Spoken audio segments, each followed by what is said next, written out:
ആര് മുഖ്യമന്ത്രിയാകുമെന്നൊരു ചോദ്യം കൂടിയുണ്ടല്ലോ. എന്താ അതിന് പ്രതികരിക്കുക? ആരാ മുഖ്യമന്ത്രിയാകുക എന്ന് തീരുമാനിക്കുന്നത് ഒരു പാർട്ടി ഹൈറാർക്കി വെച്ച് ഹൈക്കമാൻഡല്ലേ ഉണ്ടാവൂ. ഉം, ഉം, ഉം.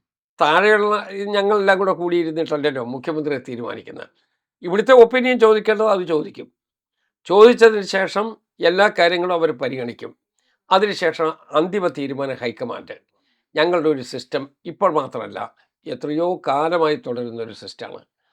ആ സിസ്റ്റം ഇവിടെ മാത്രമല്ല, കേരളത്തിന് പുറത്തുള്ള എല്ലാ സംസ്ഥാനങ്ങളിലും അത് തന്നെയാണ്. അപ്പോൾ ഇന്ത്യൻ സംസ്ഥാനങ്ങളിൽ കേരളത്തെ മാത്രം വെട്ടിയെടുത്ത് ഇവിടെ ഒരു പ്രത്യേകത വേണം എന്ന് ഞങ്ങൾക്ക് വാദിക്കാൻ പറ്റുമോ? ആരെങ്കിലും അത് അംഗീകരിക്കുമോ? അപ്പോൾ അതുകൊണ്ട് അതിൻ്റെ തീരുമാനമെടുക്കുന്നത് പാർട്ടി ഹൈറാർക്കി അനുസരിച്ചാണ്. ആ ഹൈറാർക്കിയിൽ അവരാലോചിക്കേണ്ട എല്ലാ കാര്യങ്ങളും ആലോചിച്ചതിന് ശേഷം ഒരു തീരുമാനമെടുക്കും.